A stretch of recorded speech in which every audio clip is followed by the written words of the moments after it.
Venga, en el nombre del Padre, del Hijo y del Espíritu Santo. Amén. Ven, Espíritu Santo, llena los corazones de tus fieles, enciende en ellos el fuego de tu amor. Envía, Señor, tu Espíritu y todo será creado y renovarás la faz de... Oh Dios, que infundiste tu Espíritu en el corazón de tus discípulos, enciende ese mismo Espíritu en nuestros corazones para que sintamos con rectitud y gocemos siempre de tus consuelos. Por Jesucristo nuestro Señor.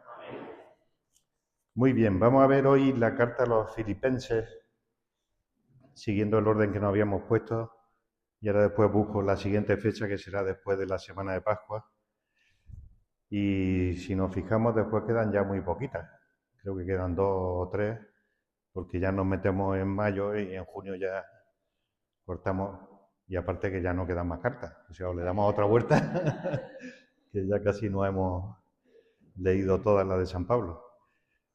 A ver, la carta a los Filipenses es de las más cortas, pero yo creo que de las más profundas teológicamente. ¿Por qué?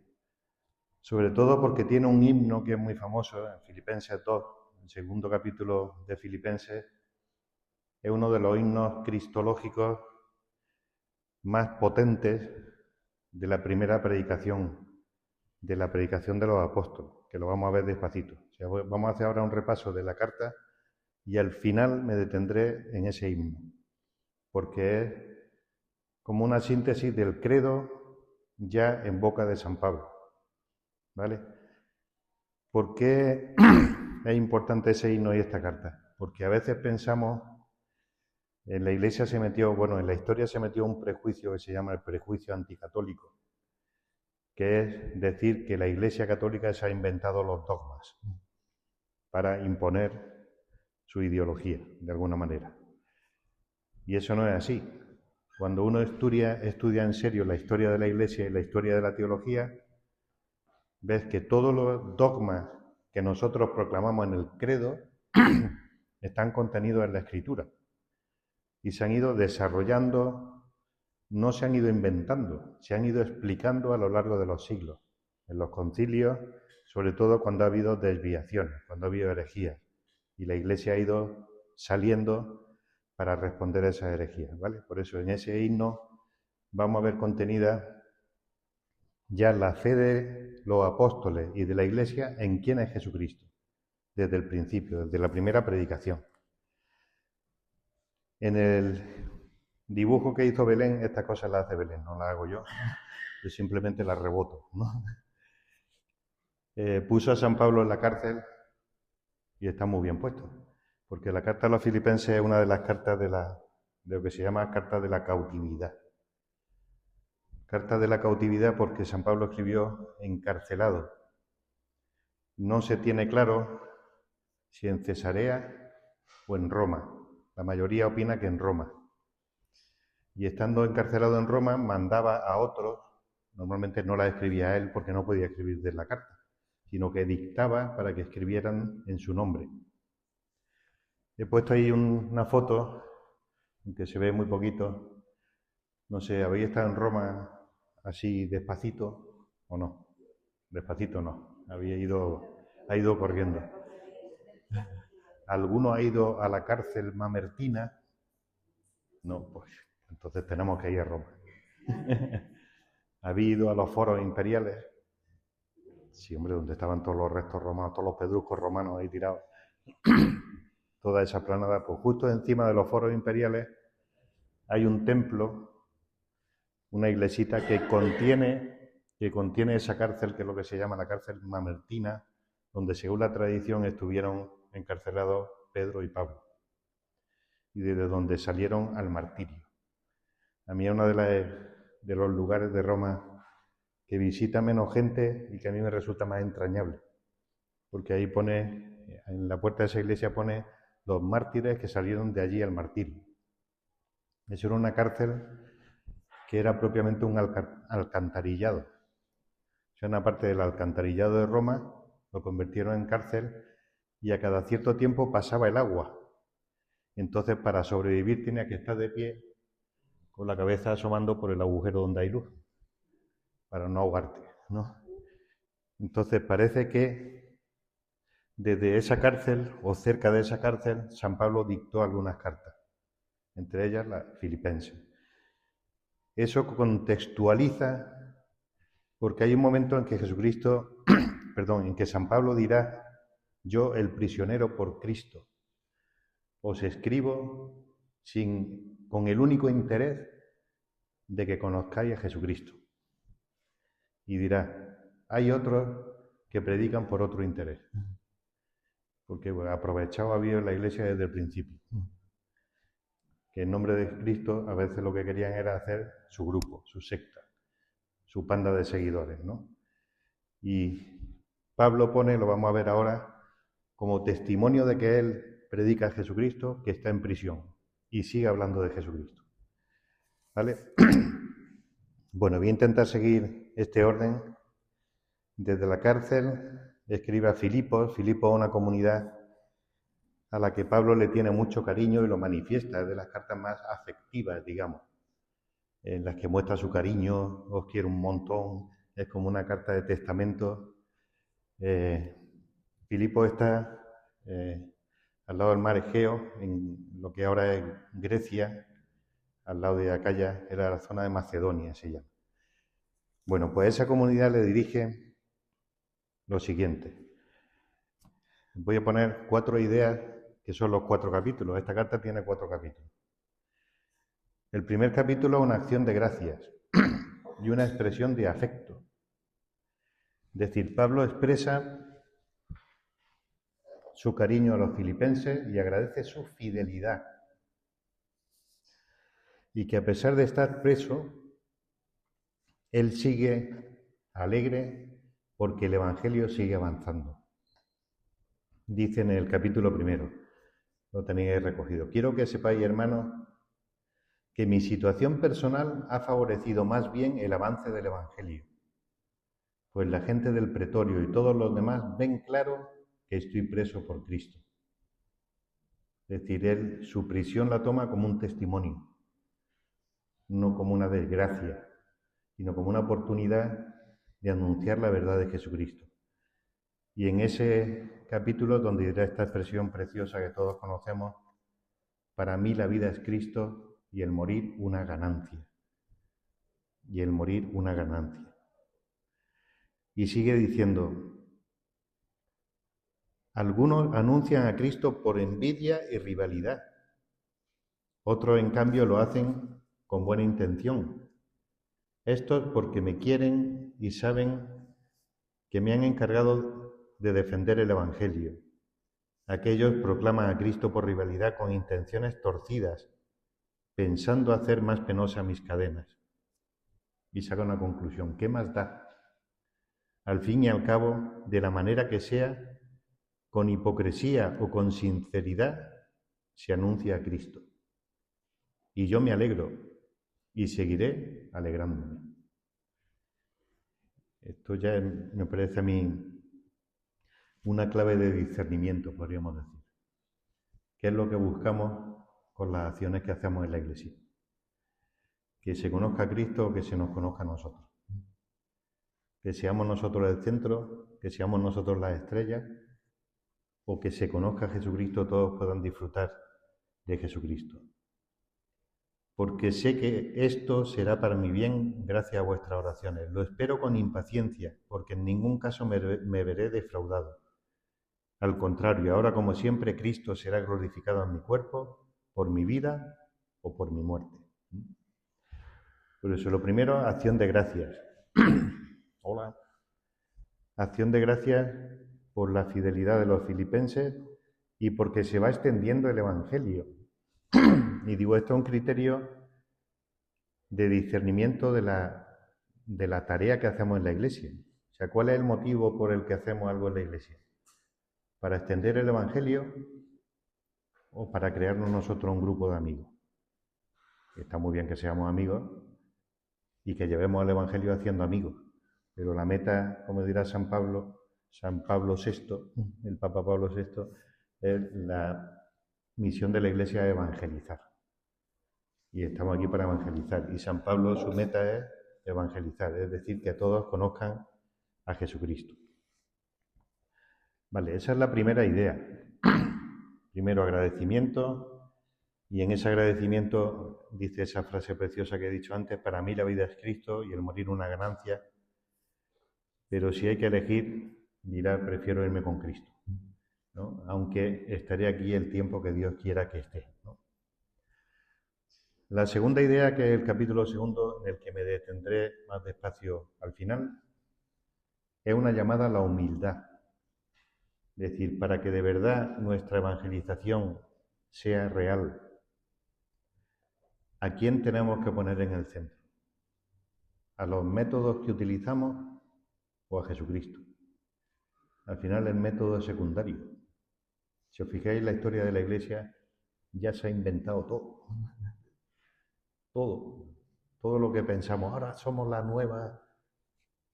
Esto ya lleva 2000 y pico años existiendo. Es verdad que hay nuevo fervor, nuevos métodos, hay nuevos medios, hoy en día hay otros medios de comunicación, pero en el centro hay que poner a Jesucristo. Y si no se pone en el centro a Jesucristo, se pierde el sentido de todo. Por eso hay una llamada a la humildad, y dice en el capítulo segundo: si queréis darme el consuelo de Cristo y aliviarme con vuestro amor, si nos une el mismo espíritu y tenéis entrañas compasivas, dadme esta gran alegría. Manteneos unánimes y concordes, con un mismo amor y un mismo sentir. No obréis por rivalidad ni por ostentación, considerando por la humildad a los demás superiores a vosotros. No os encerréis en vuestros intereses, sino buscad todos el interés de los demás. Y a partir del siguiente versículo lo leo al final. Está haciendo una invitación a la concordia. Si está haciendo esa invitación es porque no la había. Lo cual también es un consuelo para nosotros, ¿no? A veces decimos, estamos aquí peleados, toda la Iglesia siempre lo echamos todo a perder. Pues bueno, eso ya es tradición, ¿no? Desde el principio hay discordia. ¿Por qué? Porque desde el principio se mezcla muchas veces la soberbia, incluso en lo bueno. Por eso San Pablo llama a la humildad y presenta el centro y el modelo de toda humildad, que es Jesucristo. No el que uno se empeñe en ser humilde, sino en Jesucristo, que siendo Dios se hizo hombre, ¿no?, hasta la muerte, y muerte de cruz, dirá el himno, ¿no? Después de ese himno que comento después, saca una serie de conclusiones. Por lo tanto, queridos hermanos, ya que siempre habéis obedecido, no solo cuando estaba presente, sino mucho más ahora en mi ausencia, trabajad por vuestra salvación con temor y temblor. Cualquier cosa que hagáis sea sin protestas ni discusiones. Así seréis irreprochables y sencillos, hijos de Dios sin tacha, en medio de una generación perversa y depravada, entre la cual brilláis como lumbreras del mundo, manteniendo firme la palabra de la vida. Y así en el día de Cristo, esa será mi gloria, porque mis trabajos no fueron inútiles, ni mis fatigas tampoco. Manteneos unidos y concordes. Un signo de que el Evangelio de verdad ha calado en una comunidad es la unidad. Y la unidad además es un signo de credibilidad. Cuando en una comunidad hay unidad, esa comunidad es creíble, porque transmite la profundidad del ser de Dios, que es comunión. Insisto, ahora me detengo más despacio en ese capítulo segundo. Por tanto, el primer capítulo, una llamada a la alegría desde la evangelización. El segundo capítulo, una llamada a la humildad como fuente de unidad. Y esa humildad solo puede venir en nosotros si vivimos como Cristo vivió y si vivimos lo que Cristo vivió. Y una tercera idea, que es la que aparece en el capítulo tercero, bueno, en este capítulo segundo, porque nos lo han recordado en el grupo, aparecen dos personajes, Timoteo y Epafrodito. Epafrodito era de Filipos, de la comunidad de Filipos, se había ido con Pablo a Roma, había tenido una enfermedad que por lo visto no había dicho a nadie y se habían enterado en Filipos. Yo tenía un profesor de moral que decía: si quieres que algo no se sepa, ni lo pienses. Pues este Epafrodito había intentado que no se enteraran en Filipos para que no se preocuparan de que había estado enfermo y se habían enterado. Y Pablo se entera de que se habían enterado. Entonces la carta les dice: no os preocupéis, que está bien, sé que se ha molestado porque no quería que supierais de su enfermedad, pero irá para allá, nos manda de viaje de vuelta a Filipos porque se queden tranquilos, etcétera. Se ve que era un personaje querido tanto por Pablo como por la comunidad. Recibidlo pues en el Señor con la mayor alegría. Y dice: estimad a personas como él, que por la causa de Cristo ha estado a punto de morir, exponiendo su vida para prestarme en lugar vuestro el servicio que vosotros no podíais. Llama la atención esta frase: estimad a personas como él. Estimad a personas como él, que están dispuestos a dar la vida por los demás. Si miráis despacio esta carta, es una buena preparación para la Semana Santa, porque nos está haciendo un recorrido por la profundidad de quién es Jesucristo, qué ha hecho Jesucristo y qué quiere Jesucristo para nosotros, que al final es la síntesis de la Semana Santa, ¿no? Bueno, el mismo Pablo, en el capítulo 3, a continuación de esto de Epafrodito, advierte contra los que confían en méritos humanos. Por ejemplo, la circuncisión, que ya cuando vino Nacho Rojas nos explicó: los judaizantes eran aquellos que querían que se mantuvieran las tradiciones judías en la comunidad. Pues era una manera de, digamos, sentirse seguros y de pensar que estaban cumpliendo la voluntad de Dios. Y también una reflexión importante: todos tenemos la tentación de agarrarnos a algo para sentirnos seguros. Y al final ser cristiano es confiar en la misericordia de Dios, que es capaz de perdonarme hasta aquello que yo no soy capaz de perdonarme. Por eso muchas veces también nosotros nos ponemos, digamos, leyes que cumplir para estar seguros, ¿no? Y más, si un judío era fiel, tenía un montón de leyes que cumplir, con la que sentirse justo.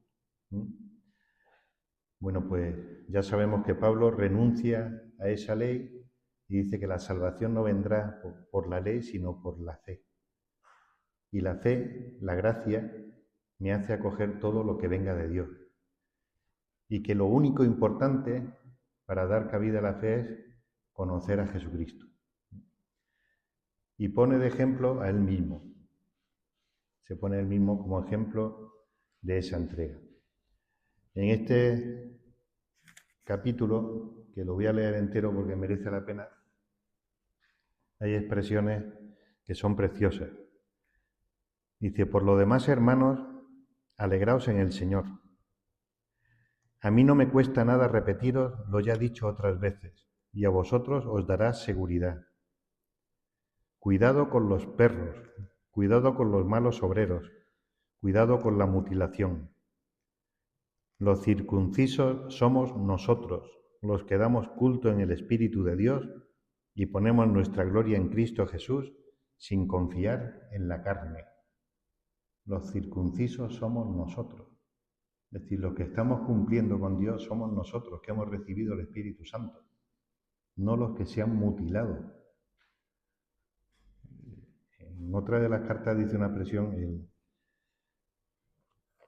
el sacerdote, el profesor que me explicó a mí San Pablo, era muy tímido, está de misionero en Perú ahora, y se ponía muy colorado cada vez que decía algo de San Pablo, y San Pablo dice unas cuantas barbaridades en sus cartas. Y cuando habla de la circuncisión, con perdón, llega a decir ni circuncisión ni circuncisión. Y dice: ojalá se la corten, dice. Lo dice literalmente.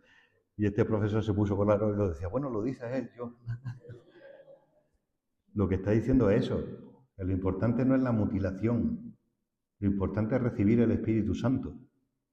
El Espíritu Santo es el que nos hace unirnos a Jesucristo y vivir como Él, no simplemente una norma, no simplemente una ley. Por eso dice, los circuncisos somos nosotros, los que damos culto en el Espíritu de Dios y ponemos nuestra gloria en Cristo Jesús sin confiar en la carne, aunque también yo tendría motivos para confiar en ella. Y si alguno piensa que puede hacerlo, yo mucho más. Y dice toda su genealogía, circuncidado los 8 días, del linaje de Israel, de la tribu de Benjamín, hebreo hijo de hebreos, en cuanto a la ley fariseo, en cuanto al celo perseguidor de la Iglesia, en cuanto a la justicia de la ley irreprochable. Sin embargo, todo eso que para mí era ganancia, lo consideré pérdida a causa de Cristo. Más aún, todo lo considero pérdida comparado con la excelencia del conocimiento de Cristo Jesús, mi Señor. Por Él lo perdí todo, y todo lo considero basura, con tal de ganar a Cristo y ser hallado en Él, no con una justicia mía, la de la ley, sino con la que viene de la fe de Cristo, la justicia que viene de Dios y se apoya en la fe. Todo para conocerlo a Él y la fuerza de su resurrección y la comunión con sus padecimientos, muriendo su misma muerte, con la esperanza de llegar a la resurrección de entre los muertos. Todo lo considero basura.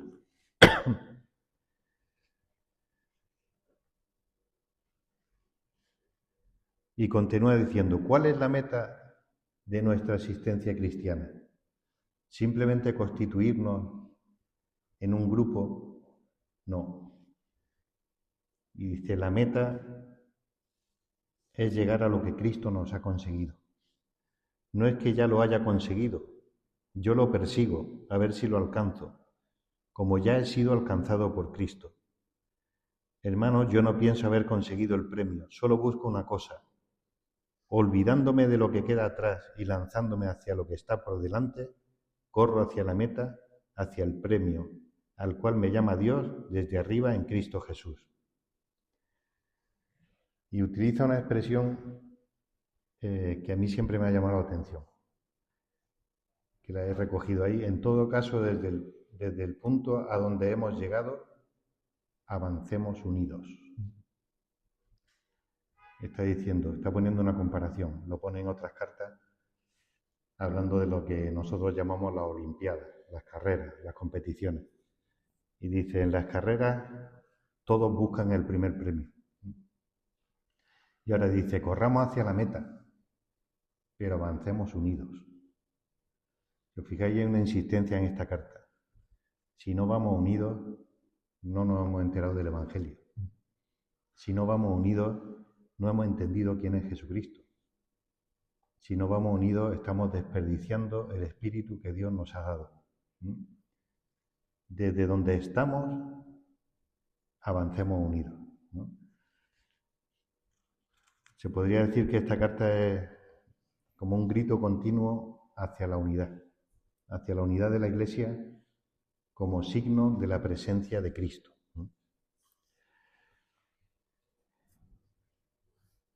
Y termina diciendo, poniéndose él mismo, como ponía al principio, como ejemplo de ese correr hacia la meta. Dice, hermanos, sed imitadores míos y fijaos en los que andan según el modelo que tenéis en nosotros.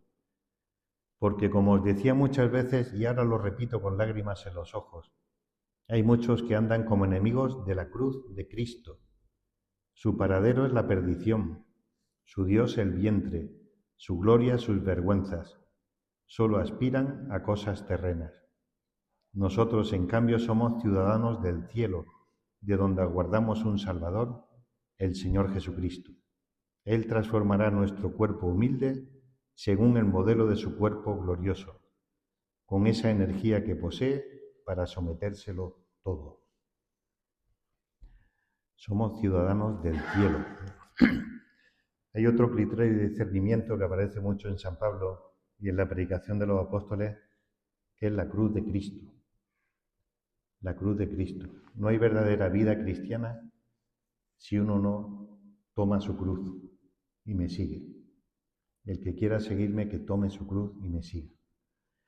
¿Por qué? Porque había mucha tendencia también, y también nos pasa a nosotros, de diluir el peso de la cruz.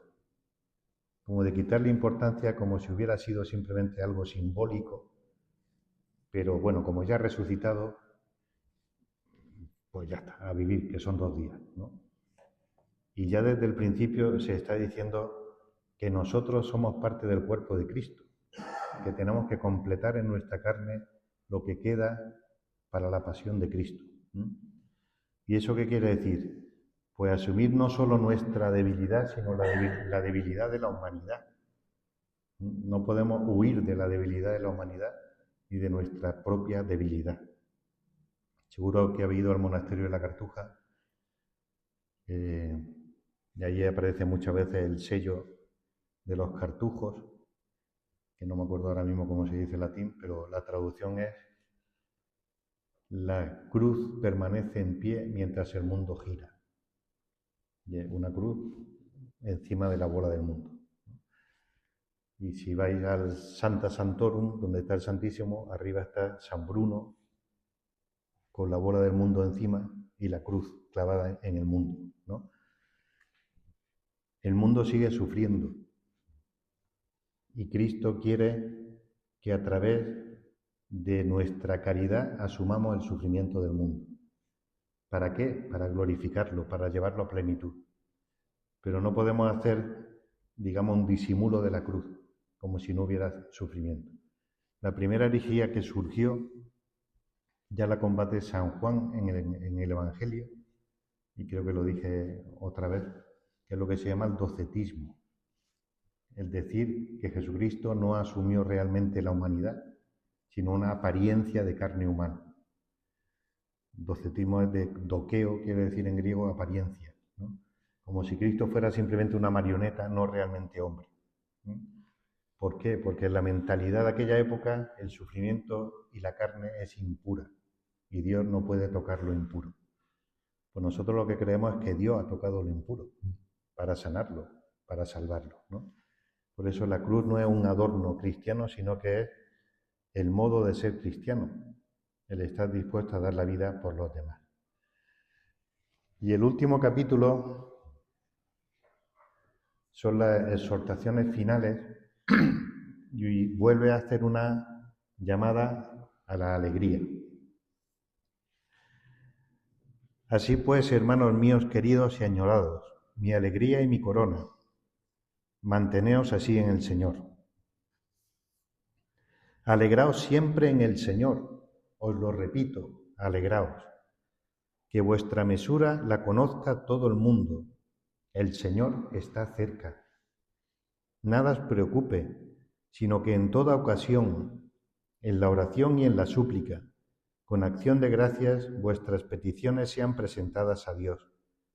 Y la paz de Dios, que supera todo juicio, custodiará vuestros corazones y vuestros pensamientos en Cristo Jesús. Y da una recomendación que es buena tenerla en cuenta, porque la Iglesia siempre ha existido en ambientes no cristianos. Pues como nosotros, tenemos amigos, compañeros que son cristianos y otros que no, y otros que son anticristianos, ¿no? Y tenemos la tentación, digamos, de separar. Nosotros somos los buenos, todo lo demás es malo. Y dice, finalmente, hermanos, todo lo que es verdadero, noble, justo, puro, amable, laudable, todo lo que es virtud o mérito, tenedlo en cuenta. San Justino, uno de los primeros santos de la Iglesia, habla de lo que él llama las semillas del verbo. Hay semillas de Cristo allí donde hay verdad. Hay semillas de Cristo en una filosofía que tenga parte de verdad, en una persona que tenga parte de verdad. Aunque no tenga toda la verdad, no ha llegado a la verdad, él habla de hay semillas del verbo. Todo lo bueno, noble, laudable, tenerlo en cuenta. entre otras cosas porque eso es un punto de unión con los demás y un punto para crecer. Y el Dios de la paz estará con vosotros. Bueno, anima a la alegría, a la confianza y a tener en cuenta el bien de todos como camino de la paz, y termina agradeciendo la ayuda que ha recibido y lo ve como una mediación de la providencia. Podría, por resumir, el tema central de esta carta es la alegría cristiana en medio de las dificultades, basada en la unión con Cristo, junto con la humildad, la unidad y la confianza en Dios. Son, digamos, los temas que ha tratado esta carta. Pero todo, he subrayado, basado en la unión con Cristo, todo tiene sentido en Cristo. Yo lo explico aquí, pero antes voy a dar un salto. Insisto, había estado en Roma, propaganda subversiva. Ese pasillo, esa escalerita lleva a la habitación donde murió San Ignacio de Loyola. Eso es lo que llaman el Colegio del Jesús, el colegio que está al lado de la iglesia del Jesús, de los jesuitas, que es donde vivía el profesor que me dirigió a mí la tesis doctoral. Entonces casi todas las semanas iba yo por ahí y aprovechaba para ir a rezar. Subiendo esa escalerita está la habitación donde murió San Ignacio, que ahora mismo es un oratorio. Y en ese oratorio hay un ladrillo en el suelo que dice: aquí murió San Ignacio de Loyola, ¿no? Bueno, pues este pasillo está pintado por un jesuita, se llama Andrea Pozzo, con doble Z, que, bueno, aquí no se distingue, lo he puesto como ejemplo para que vayáis, cuando vayáis a Roma, ¿vale? Lo buscáis, Iglesia del Jesús. No creo que esté ya el portero chileno que había en la entrada, que era muy simpático, pues, pero tenía más años ya el hombre, entonces ya estará en la eternidad, ¿no? Pero bueno, ¿qué quiero decir con esto? Este pasillo está pintado de tal manera que si uno lo mira desde el extremo, desde donde tenemos la foto, todo se ve deformado. Los ángeles se ven achatados. Y no, digamos que te lleva a una impresión muy rara, porque todo está desenfocado. Hasta que llega, a ver si lo veis, al puntito ese, ¿veis la mano ahí? En el suelo. Ahí hay una estrella pintada en mármol. Y si te pones ahí, todo se ve precioso. Y todo se ve en armonía. Hasta a los ángeles le ha cambiado la cara. Y están guapetones, ¿no? Y el hermano que explicaba esto decía dos versiones. Decía: esto es lo que hace la dirección espiritual en nuestra vida, ordenarlo todo para que veamos todo en armonía. Y este es Cristo, el que hace que todo tenga armonía. Hay una frase de mi amigo Pascal, por el que hice la tesis, que decía: en Cristo se ponen de acuerdo todas las contradicciones. Pues ese es el sentido. Cuando uno se pone en Cristo, todo tiene sentido. Pero la pregunta que se hace San Pablo es: ¿quién es Cristo? Para que dé sentido a todo. Entonces vuelvo a lo de antes. Filipenses 2. Y rematamos con esto hoy. Espero no daros mucha chapa ahora, pero si tenéis dudas, vamos viéndolo. El himno, que me he saltado antes, si os acordáis, San Pablo se dirige a una comunidad que entre ellos tienen rencillas, porque hay distintos intereses. Unos quieren evangelizar dando la vida, otros buscan su propio interés, otros están haciendo pandillas, tal. Y San Pablo les dice: tened entre vosotros los sentimientos propios de Cristo Jesús. Hay otra traducción que no niega esta, pero es complementaria, que dice: tened entre vosotros los sentimientos de los que están en Cristo Jesús. De los que ya han conocido a Cristo y están en Él. No de los que miran desde fuera a los cristianos, sino de los que ya conocen a Cristo. ¿Y cuáles son estos sentimientos? Y dice: el cual, lo leo primero y luego lo explico, siendo de condición divina, no retuvo ávidamente el ser igual a Dios. Al contrario, se despojó de sí mismo tomando la condición de esclavo, hecho semejante a los hombres. Y así, reconocido como hombre por su presencia, se humilló a sí mismo, hecho obediente hasta la muerte y una muerte de cruz.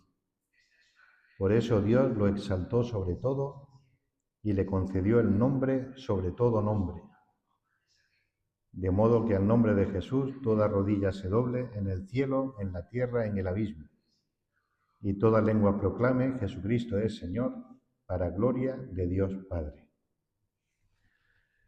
Bueno, este himno se reza todos los sábados en la liturgia de la hora, en las vísperas de los sábados, menos en el tiempo de Cuaresma. Pero todos los sábados por la tarde se reza este himno. De hecho, yo me lo sé de memoria, pero con otra traducción, que es la que viene en la liturgia de la hora, que la traducción de la que usamos en misa lo ha cambiado y está mejor hecha, porque la otra es una traducción poética y dice: Cristo, a pesar de su condición divina, no hizo alarde de su categoría de Dios, al contrario, se despojó de su rango y tomó la condición de esclavo, pero esta es más perfecta. ¿Qué quiere decir? El cual, siendo de condición divina, lo primero es que llama a Cristo, Cristo Jesús. Para nosotros ya es una frase hecha. Decir nosotros Cristo Jesús o Jesucristo lo decimos todos los días. Para un judío una barbaridad, porque está diciendo Jesús, el que ha nacido de María, al que puso el nombre José, es el Cristo, es el Mesías. Mesías solo hay uno, el que espera al pueblo de Israel, el que anunciaron los profetas, el que testificaron desde el principio que vendría a salvar al mundo. Y está diciendo que es Jesús. Por tanto, lo primero que hace es una profesión de fe. Cristo es el Mesías. Y recordáis, San Pedro, el día de Pentecostés, cuando sale a predicar, después de recibir el Espíritu Santo, es lo que le dice a los judíos: aquel que vosotros crucificasteis, Dios lo ha constituido Mesías, Cristo y Señor, Kyrios, que aparecerá ahora después. ¿Y quién es ese Cristo Jesús? Dice: el cual, siendo de condición divina, es decir, siendo Dios, decimos en el credo, Dios de Dios, luz de luz, Dios verdadero de Dios verdadero, decimos todo eso, engendrado, no creado, de la misma naturaleza del Padre. Eso es lo que dice el credo niceno-constantinopolitano, porque se aprobó, digamos, en Calcedonia, en el siglo VI, recogiendo la proclamación de Nicea, siglo IV, y Constantinopla, siglo IV también, pero más adelante, ¿no? Bueno, de condición divina en griego es morphé theou, es decir, nosotros diríamos Dios verdadero. Siendo Dios de la misma naturaleza, decimos, del Padre, o sea, tan Dios como el Padre, y ahora utiliza una expresión que nos resulta rara. No retuvo ávidamente el ser igual a Dios. ¿Recordáis cuál fue la tentación de Adán y Eva? Seréis como dioses. Ellos sí tenían ansia por ser como Dios. Y aquí lo que dice es que Cristo, siendo Dios, no retuvo su ser Dios como Adán y Eva. Es decir, no siguió el camino de Adán, que fueron tentados queriendo ser como dioses, sino al contrario, se despojó de sí mismo, tomando la condición de esclavo, hecho semejante a nosotros. Y ahora pone un recorrido de lo que se llama el vaciamiento, anonadamiento, o por la palabrota griega, la kenosis, el abajamiento. Siendo Dios, se despojó tomando la condición de esclavo. Eso ya es doloroso.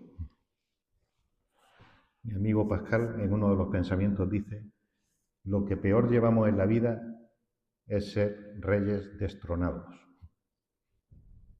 Uno es el hijo mayor y llega otro hijo. ¡Pum! Uno es, por no meterme con nadie, vicario general y lo mandan de párroco a la Alpujarra. Dice, yo tampoco lo estaba haciendo tan mal, ¿no? Uno era y ya no eres. Y lo llevamos muy mal. Se despojó de sí mismo tomando la condición de esclavo, hecho semejante a los hombres. Pero más aún, se humilló hasta la muerte y muerte de cruz. Es decir, no simplemente siendo Dios se ha hecho hombre, sino que se ha humillado hasta lo más bajo de la humanidad. Porque la cruz, y lo sabe bien un judío, no es una muerte cualquiera, es una muerte de maldito, que no morían ni dentro de la ciudad, ni se enterraban dentro de la ciudad. Jesús se humilló, como dice el Evangelio de Juan, hasta el extremo. Aquel que es Dios se ha humillado hasta el extremo. Y a través de ese camino, Dios, dice, lo exaltó sobre todo y le concedió el nombre sobre todo nombre. Hay una expresión en el Evangelio de Juan, en el capítulo 14, en la última cena, en la que Jesucristo está abriendo su corazón a los apóstoles. Y hace una oración y dice: Padre, devuélveme aquella gloria que tenía junto a ti antes de la creación del mundo. Dios lo exaltó sobre todo y le concedió el nombre que le corresponde, el que le correspondía antes de la creación del mundo. Y además de un juego de palabras, el nombre sobre todo nombre es el nombre que está por encima de todo nombre y que además no se puede pronunciar, es decir, el inefable. Y el inefable es Yahvé, aquel que se manifestó en la zarza ardiente a Moisés. Por eso en la cruz está la máxima manifestación de quién es Cristo. Una expresión que seguro me habéis oído más veces. Un teólogo dice: cuando parece que Dios está fracasando, está manifestando la profundidad de su ser. Que Dios es amor. La cruz no es un fracaso, es la manifestación del ser de Dios. Por eso Dios lo exaltó y le concedió el nombre sobre todo nombre. De modo que al nombre de Jesús toda rodilla se doble. ¿Ante quién hay que doblar la rodilla? Solo ante Dios. Si no, sería idolatría. ¿Quién debe doblar la rodilla ante Cristo? El cielo, la tierra y el abismo. Los ángeles, los hombres, los difuntos. El abismo es el Sheol, el lugar de los muertos. El sábado santo no es el día en el que no celebramos nada, es el día en el que acompañamos a Cristo en el sepulcro, que está liberando a todos los que esperan la salvación. El día que Cristo baja al lugar de los difuntos para rescatarlos. Por eso, en el cielo, en la tierra, en el abismo, todos deben adorar a Jesucristo. Y remata con una confesión de fe que es de las más fuertes del Nuevo Testamento. Y toda lengua proclame: Jesucristo es Señor, para gloria de Dios Padre. Jesucristo es Señor, es decir, Jesús es el Mesías, pero no cualquier Mesías, no es un liberador político.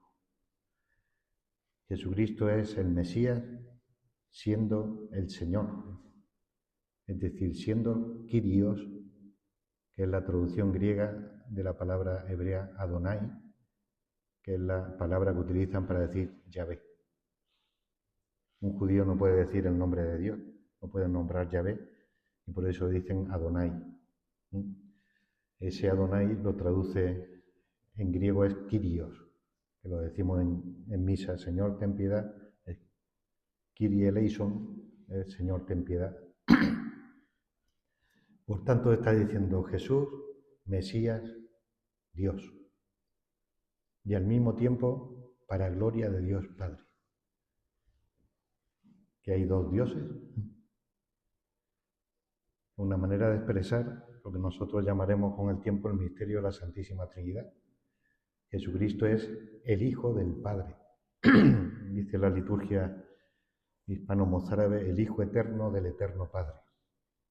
Es decir, ya en la primera conciencia cristiana van expresando como pueden, porque falta lenguaje, que Jesús es Dios y no es otro Dios distinto del Padre. Que el Padre y el Hijo son el mismo y único Dios. Con el tiempo nosotros diremos que son tres personas, un solo Dios. ¿Vale? Es decir, que la plenitud de Dios no es la soledad, sino la comunión. Que Dios es familia. Y eso se va expresando ya, por ejemplo, en himnos como este o en saludos que hace San Pablo, la gracia de nuestro Señor Jesucristo, el amor del Padre, la comunión del Espíritu Santo, estén con todos vosotros. Y decimos todo, y con tu Espíritu. Pues es una proclamación de la Trinidad, una proclamación de que Dios es Trinidad. Bueno, no sé si os he mareado mucho. Este himno lo preguntaba siempre en los exámenes. Todos sabían que iba a caer. Se podrían decir muchos más detalles. Digamos que es un himno descendente y ascendente. Descendente porque nos muestra el recorrido de Dios hacia el hombre, y ascendente porque siguiendo ese recorrido nosotros somos ascendidos a Dios. Los primeros cristianos decían Dios se hizo hombre para que el hombre pueda llegar a ser como Dios. Dios se ha hecho pobre para enriquecernos con su pobreza. ¿Vale? Bueno, pues ese es el camino del vaciamiento, y San Pablo que dice, ese es el camino que tenéis que seguir vosotros. Si no estáis siguiendo ese camino, no estáis viviendo cristianamente. Si estáis buscando el camino de la gloria, eso no es ser cristiano. Si estáis buscando el camino de haceros pequeños en medio de los demás, entonces vais bien. Y tenemos pues muchos santos en Granada, por ejemplo, San Juan de Dios, Fray Leopoldo, que nos recuerdan que hay que hacerse pequeñito para ponerse a la altura de Dios, ¿no? Bueno, pues yo tenía hasta aquí, después os recuerdo que hay que ir a Roma y que la meta de todo es con tal de ganar a Cristo. Ese es el sentido de la vida cristiana y en el fondo el sentido de toda la vida. Muy bien, ¿tenéis alguna pregunta? A ver. Yo me acuerdo una vez. Espera. Digo que más de una vez, cuando hemos tenido alguna clase, he expresado públicamente. Que digo que más de una vez, cuando ha habido opción de hacer alguna pregunta en alguna clase, he expresado públicamente mi impotencia de comprender muchas veces o de leer cualquier texto bíblico.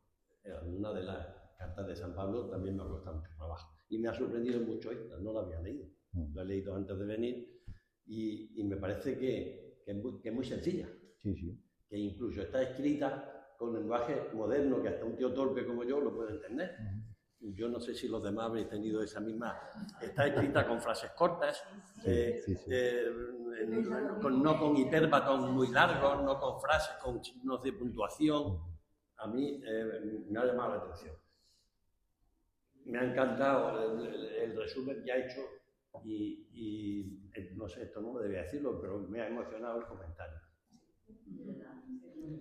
Yo me he emocionado preparándolo, o sea que te entiendo. Pues yo No, yo os confieso aquí una cosilla. Yo cuando iba a ver a mi hermano al seminario, una de las cosas que me hizo reflexionar a mí, si no era yo el que tenía que estar en el seminario, aparte de mi hermano, no que se fuera él, sino... era cuando rezábamos vísperas con los seminaristas y se cantaba este himno. Yo lo canto y me sigo emocionando. No por el canto, sino por lo que significa.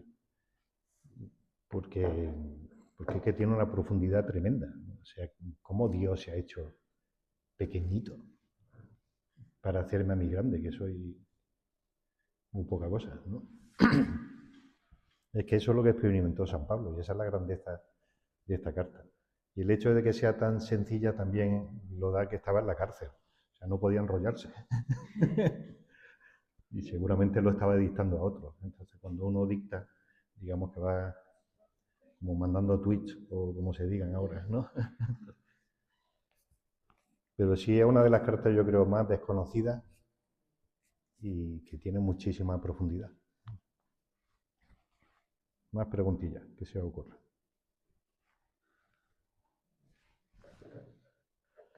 Bueno, voy a buscar la fecha de la próxima, a ver si la encuentro.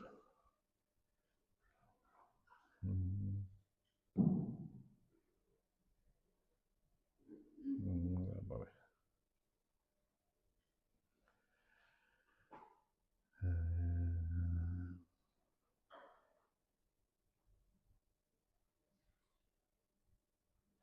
¿Cómo se busca esto?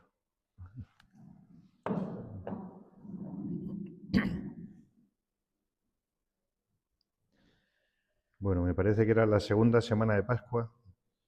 O sea, la primera semana de Pascua no, sino la siguiente, que sería...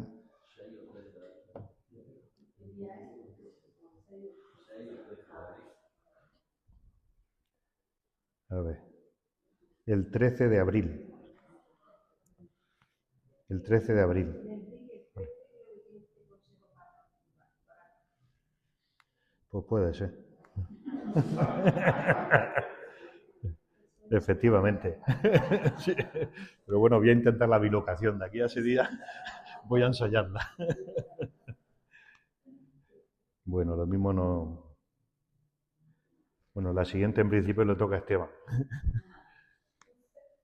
Pero si alguno del Consejo Pastoral estáis aquí, que estáis algunos. Bueno, en principio el día 13. Si hay cambio yo aviso, ¿vale? Y vamos viendo. O cambio el Consejo Pastoral o cambiamos. Es que voy a buscar el cuadrante completo y ya os digo también las que quedan de aquí a final de curso, ¿vale? Muy bien, pues que descanséis y continuará. Y que nos queda por vivir la Semana Santa, que es la Semana Grande. Venga, hasta luego.